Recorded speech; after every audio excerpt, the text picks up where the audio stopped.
ባለቤቱን ካልናቁ አጥሩን አይነቀንቁ ይላል የሀገሬ ሰው ሲተርት። ብሩክ ከባድ ስህተት ነው የሰራኸው። የሃይሚ ወንድም ብሽቅ ብሎብሃል፣ ቂምም ይዟል። ወደ አባታቸው ወደ ጋሽዬ ደውሎም እያንዳንዱ የተናገርከውን ነገር ከዛ አባታቸው ለሃይሚ አባትም እያንዳንዱን ስላንተ ስላስተላለፍከው ነገር በዝርዝር ተናግሯል። በጣም በቁጣ ሆኖ የሃይሚ ወንድም ለአባታቸው ለጋሽዬ ደውለው ስለ ብሩክ የተናገሩትን ዝርዝር ጉዳዮች አሁን በዚሁ አስደምጣችኋለሁ። ብሩክ ከዚህ ጉዳይ ካልታቀበ በቀጣይ ጊዜያቶች ውስጥ ከሃይሚ ጋር እንደሚለያይ ነው የተሰማው መረጃ የሚያመላክተው። አሁን ከዩቲዩብ መጥፋታቸው ምን የደረሰኝ ወሳኝ ሚስጥር አለ፣ በዝርዝር እነግራችኋለሁ።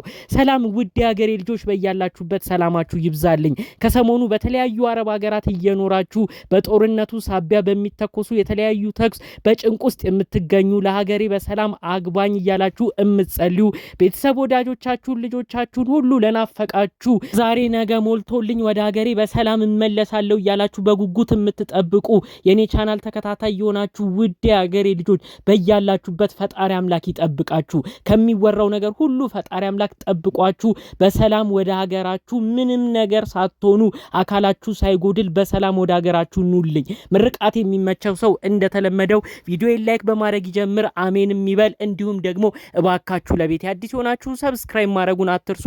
የኔም ቤተሰብ እንድትሆኑኝ በአክብሮት በፍቅር ነው የምጠይቃችሁ። ቀጥታ ይዤ ወደ መጣሁት ዝርዝር መረጃዎቼ አመራለሁ። አንድ ቪዲዮ ተለቆ ነበር። ማን ነው ልብ ብሎ የሰማ? እንግዲህ የሃይሚ ወንድም ብሩክን ሲቆጣው ነበረ። በህቴ አትጫወትም ብሩክ ረፍ እያለ ብዙ ነገር ተነጋግረዋል። ብቻ ብዙ ጭቅጭቆች ነበሩ።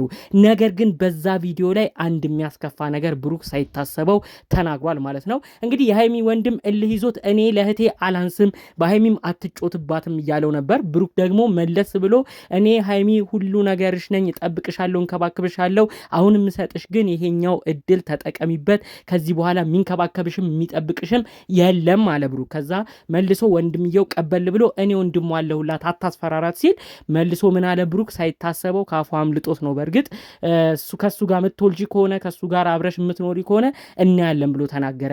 ይሄን ቃል ስሰማው እኔም በጣም ደንግጫለሁ። ሃይሚ ራሱ ይሄን ቃል ከብሩክ አልጠበቀችውም ነበረ። ብሩክ ምንድነው የምትናገረው? ካፍህ የሚወጣው ቃል ምንድነው? ወንድሜ እኮ ነው፣ ምን አይነት ነገር ነው ካፍህ የሚወጣው ብላ ነው በጣም ተናዳ። እዛ ቪዲዮ ላይ ራሱ ሳይታሰብ ነው የተነጋገሩበት እና ብሩክ በእርግጥ ሳያስበው የተናገረው ነገር ነው። የሃይሚ ወንድም ትንሽ ብስጭት ሲያደርገው እሱን አግብተሽ ትኖሪ እንደሆነ ትወልጂ እንደሆነ እናያለን ብሎ ነው የተናገረው። ታዲያ እንግዲህ ይህንን ቃል ይዞ ነው የሚገርማችሁ ሃይሚ ወንድም የሆነው በጣም ተናዶ እንዴት እኔን እንዲህ ይናገረኛል? መረን ያለፈ ቃልም መስመርም ያጣ ከመስመር የወጣ ንግግር እንዴት ቢንቀን ነው እኔን እንዲህ የሚናገረኝ? አባቴን ጋሽዬን ባያከብረውም ይፈራው ይሆናል፣ ቀጥታ ለሱ ነው የምደውለው ብሎ እንግዲህ ይህን ንግግር ነው ቀጥታ ለጋሽዬ ወስዶ ይህንን መልእክት ያስተላለፈው ማለት ነው። የሃይሚ ወንድም ይኸው ብሩክ እንደምታስበው አይደለም፣ ብሩክ ጸባዩ ተቀያይሯል። እህቴን ሃይሚን ጋሽዬ አንተም ልጅህን ሃይሚን እያከበረ አይደለም፣ ንቆናል ጭራሽ ብሎ እኔ ወንድሟን ከሱ ጋር ስትፈልጊ አግብተሽ ውለጂ ብሎ ቃል በቃል ተናግሯል ብሎ ነው በጣም ተናዶ ኤፍሬም እንግዲህ ለጋሽዬ ደውሎ የተናገሩት። ጋዲያ ጋሽዬ ብዙ ነገር ያመዛዝናሉ፣ ብዙ ውሳኔ የሚወስኑት በበሰለ መልኩ ነው። ምንድነው ልክ ልጃቸው ደውሎ እንደዛ ሲናገራቸው ልጄ ኤፍሬም ተረጋጋ፣ ሁሉንም ነገር እኔ ያስተካክለዋለሁ። ብሩክ ጋር ምን ተነጋግራችሁ ነው እሱ እንዲልል የቻለው? ብሩክ እልህ ባይጋባ እንደዚህ ካፉ መጥፎ አይወጣም። አሁንም ቢሆን ለውጪ ሰው ለማይሆን ሰው ጠላት ለሆነ ሰው ክፍተታችሁን አታሳዩ በየሚዲያው ወጣችሁ ብለው እንግዲህ ኤፍሬምንም ቆጣ አድርገው ተናግረዋል ማለት ነው። ጋሽዬ እንግዲህ የብሩክ የሃይሚ ጭቅጭቅ እንዲሁም ደግሞ ልጃቸው ኤፍሬምን መካከል ገብቶ ለሃይሚ ያገዘ ብሩክን የተናገረውን ሰሞነኛ ቪዲዮ መደዳውን አይተውታል። ከሰሞኑም ራሱ የሰፈር ሰው እየወሰደ ቪዲዮ አሳይቷቸዋል። ታዲያ በአንድ ነገር ጋሽዬ ተናደዋል። እኔ ግን ልጆቹ ለምንድን ነው በተጣሉ ቁጥር ሚዲያ የሚወጡት? ለምንድን ነው ክፍተት እያስገቡ ለጠላት በር የሚከፍቱት? አሁንም ቢሆን ኤፍሬም ተው ረጋ በል፣ አንተ ልጅ ነህ። እንደ ወንድም ጠባቂ ለመሆን የሄድክበት ነገር አኩርቶኛል። እህትህን ሃይሚን አለማስደፈር በጣም እንድኮራብህ አድርጎኛል። ነገር ግን ሚዲያ ወጥተህ እንደዚህ ባደረክ ቁጥር በተለይ ደግሞ ከሷ ወገን የሆነ ራሱ ብሩክን አይፈልገውም ተብሎ በሚዲያ በታሰበ ቁጥር ክፍተት እየፈጠርክ መካከላቸው የሚገባም ሰው እድል እያገኘ ነው የሚመጣው። ለምንድን ነው ኤፍሬም እንዲህ የምትሸወደው ብለው በሳል የሆነ መልእክት ነው እንግዲህ ጋሽዬ ለኤፍሬምም መልእክታቸውን ያስተላለፉት ማለት ነው። በቀጣልም ብሩክ እንደዚህ ካፉ የማይሆን ነገር ሊወጣ የሚችለው ተናዶ ቢሆን ነው። ከዛ ውጭ ግን እኔ በደንብ አውቀዋለሁ፣ ስለሱ ጸባይ የምመሰክራለሁ። እንደዚህ አይነት ልጅም አይደለም። ስለዚህ ኤፍሬም ይህን ልጅ እልህ አታጋባው። ከሀይሚ ጋር ያለውን ነገር ሁለቱ ችግራቸውን እንዲፈቱ ጊዜ ስጣቸው። ካልሆነም ሀይሚን የሚመታ ከሆነ ሀይሚን የማይሆን ነገር የሚያደርግ ከሆነ እኔ አባቷም ዝም አልልም፣ እንኳን አንተ ወንድሟ። ነገር ግን እያንዳንዱ በሚያደርጉት ጭቅጭቅ ግን እየገባህ የማይሆን ነገር እየተናገርክ ብሩክንም እልህ እያስያዝክ ሌላ ክፍተት አትፍጠር እባክህ ልጄ ብለው እንግዲህ ኤፍሬምንም ቆጥ አድርገውታል። በአጠቃላይ ይሄንን ግን የተናገረውን ነገርም እንደ ቀልዳ ላይም ደውዬ ብሩክን እንደዚህ ለምን አልክ፣ ለምን እንደዚህ ካፌ ይወጣል ብዬ ብሩክንም እናገራለሁ ብለው ነው እንግዲህ ጋሽዬ የሚገርም የአባትነት መልእክታቸውን ያስተላለፉት ማለት ነው። በጣም ብዙ ጊዜ ልብ ብላችሁ ካያችሁ ጋሽዬ ብዙ ከባድ ነገር ብሩክና ሀይሚን የሚለያይ ነገር ሲመጣ የሚሄዱበት ጥበብ፣ ልጆቹን ለማስማማት የሚጓዙበት ጥበብ በጣም ብዙ ኦዲየንስ ነው የሚያስደነግጠው። እንግዲህ አስቡት ከጥቂት ወራቶች በፊት እንግዲህ ሀይሚ ነች የገዛ ልጃቸው፣ ሀይሚ ነች የገዛ ስጋቸው። ከዛ ምን ተፈጠረ?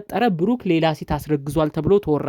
እስቲ የትኛው አባት ነው እንደው እስቲ ጉዳዩ ልጁ እስኪወለድ እስኪጣራ እስቲ ልጆቹ እንዳይጣሉ ብሩክና ሀይሚ እንዳይጣሉ እኛ የተቻለንን በውስጥ እንያዝ ብሎ የሚይዝ? እስቲ ተመልከቱ። የትኛው አባት ነው እንደዚህ አይነት ትልቅ ቦታ የሚሰጥ? እኚህ አባት ጋሽዬ ግን ያደረጉት አሁንም ቢሆን ክፍተት አትፍጠሩ፣ ልጅ ሀይሚ ክፍተት አትፍጠሪ፣ ከብሩኬ ከፍቅረኛሽ ጋር አትለያይ። እውነት ይቺ ልጅ ከብሩክ አርግዛ ከሆነ ልጁ እስኪወለድ እንጠብቃለን። ብሩክን አናሸማቅቅም። እኔ ብሩክን ወደዋለሁ፣ አከብረዋለሁ። የልጄ ፍቅረኛ ነው። ስለዚህ ብሩክን አሳልፌ አልሰጥም ብለው ነው እጃቸውን አፋቸው ሞልተው የመሰከሩለት። እንደዚህ አይነት አባት ማግኘት በጣም በጣም የሚገርም ነገር ነው። ስለዚህ ብሩክ ሁሌ የሚከራከሩልህ ጋሽዬ በደንብ ጠንቀቀህ ታውቃቸዋለህ ብዬ አስባለሁኝ። እዚህ ጋር ኤፍሬም ወንድሟ አንዳንድ ነገር ልህ እየተያዝክ አናደደህ ማለት እሳቸውንም የሚያናድር ነገር ባትናገር ጥሩ ነው ብዬ አስባለሁ። እንዴት እህትና ወንድም የሆኑ ግለሰቦችን ስትፈልጉ እናንተ ተዋልዳችሁ እዛው መኖር ትችላላችሁ ብለህ ትናገራለህ? ኤፍሬም ሊያናድድህ ይችላል፣ ግን እሱም ቢሆን እህቱን እየጠበቀ ነው፣ ከክፋት አይደለም። ስለዚህ እህቱን እንደማትጎዳበት ለቤተሰባቸው ክብርና ፍቅር እንዳለ ብሩኬ በቃልም በተግባርም ንገራቸው። ከዛ ውጪ እልህ ከነዚህ ግለሰቦች ጋር አትያያዝ። ምንም በላይ እኔ ብሩክ የሆነ መጥፎ ነገር ስትናገር እኔ በጣም የምሳቀቀው ሀይሚን ከማጣትህ በላይ ከሀይሚ ጋር ከመጨቃጨቃችሁ በላይ በጣም የሚያሳስበኝ ይህን ቪዲዮ ጋሽዬ ሲመለከቱት ምን ይሉ ይሆን ነው ምለው። ጋሽዬ ምን አይነት ክብር ለብሩክ እንደሚሰጡት ሳስብ በጣም ነው የሚገርመኝ። አስረግዟል፣ ልጆትን ሊያገባ ያለ ግለሰብ እኮ ከሌላ ፍቅረኛ አስረግዟል ተብሎ ያ ሁሉ በዛ ወቅት እንኳን ሲነገር ጋሽዬ አሳልፈው ያልሰጡ የሰው ክብር የሚያውቁ ልጃቸውን ከፍቅረኛዋ ጋር እንዳትለያይ ብሩክንም በማመን ብዙ ነገር ዋስ ጠበቃ በመቆም ብዙ የተከራከሩለት ሰው ነው። ስለዚህ ብሩክ እነዚህን ቀኖች አስታውስ እባክህ፣ የእነሱን ልጆች ላለማስከፋት ሞክር። ኤፍሬምም ቢሆን በጋሽዬ አንጻር እያየኸው በቃ አንተ ለጋሽዬ ስል አስቀይምህ አልፈልግም፣ ክፉ ደግ ካንተ ጋር መነጋገር አልፈልግም፣ ያለብንን ችግር ከሀይሚ ጋር እንጨርሳለን፣ ጣልቃ አትግባብን ብለህ በጸባይ ልጁንም መክረህ ለመመለስ ሞክር እባክህ። ኤፍሬምንም ሀይሚንም አታሳዝን። ጋሽዬ አሁንም ቢሆን አላሳፈሩህም። ልጃቸው ኤፍሬም ተናዶ ለጋሽዬ ደውሎ እንግዲህ አንተን እንዲቆጡ ነው የፈለገው። እሳቸው ግን አሁንም ቢሆን እናንተ እያናደዳችሁት ነው ብሩክ የማይሆን ነገር ውስጥ የሚገባው። እኔ ብሩክን ግን እናገረዋለሁ፣ ቆጠዋለሁ፣ እልህ ግን እናንተ አታያይዙት ብለው ነው ልጃቸውን መልሰው የተቆጡት። ስለዚህ እባክህ እንደሚያከብሩን ሰው አንተን ቦታ ስጥ ለማለት እፈልጋለሁ። ሌላ በኩል ብሩክ ብዙ ጭቅጭቅ ውስጥ እንድትገባ የሚያረጉን ሴቶችም ከህይወት ለማስወጣት ሞክር። ኤፍሬም እስካሁን በህይወታችሁ ጣልቃ ገብቶ አያውቅም ነበረ። አሁን ግን ጣልቃ እየገባ የሚገኘው እህቱን ብሎ ነው። ስለዚህ እሱም ቢሆን አይፈረድበትም። የእሱን ነገር ተረድተ ሀይሚንም ላለማስከፋት፣ ዘመዶቿንም ላለማስከፋት፣ ወንድሟም እልህ እየያዘው እየመጣ አንተን የማይሆን ነገር እንዳይናገርህ ክፍተት ላለመፍጠር ሞክር። የማያስፈልጉ ሴቶችን አሁንም ቢሆን ከህይወትህ አውጣ ለማለት ነው የምፈልገው። ጠቅለል ባሉ መረጃዎቼ ለዛሬ ይዤያቸው የመጣሁት ከሰሞኑ ወዲያው ሲሉ ከቆዩት ጉዳዮች መካከል ነበር። በሌሎች ቪዲዮዎች እስክንገናኝ ሰላሙን ሁሉ ተመኘሁላችሁ። ሰላም።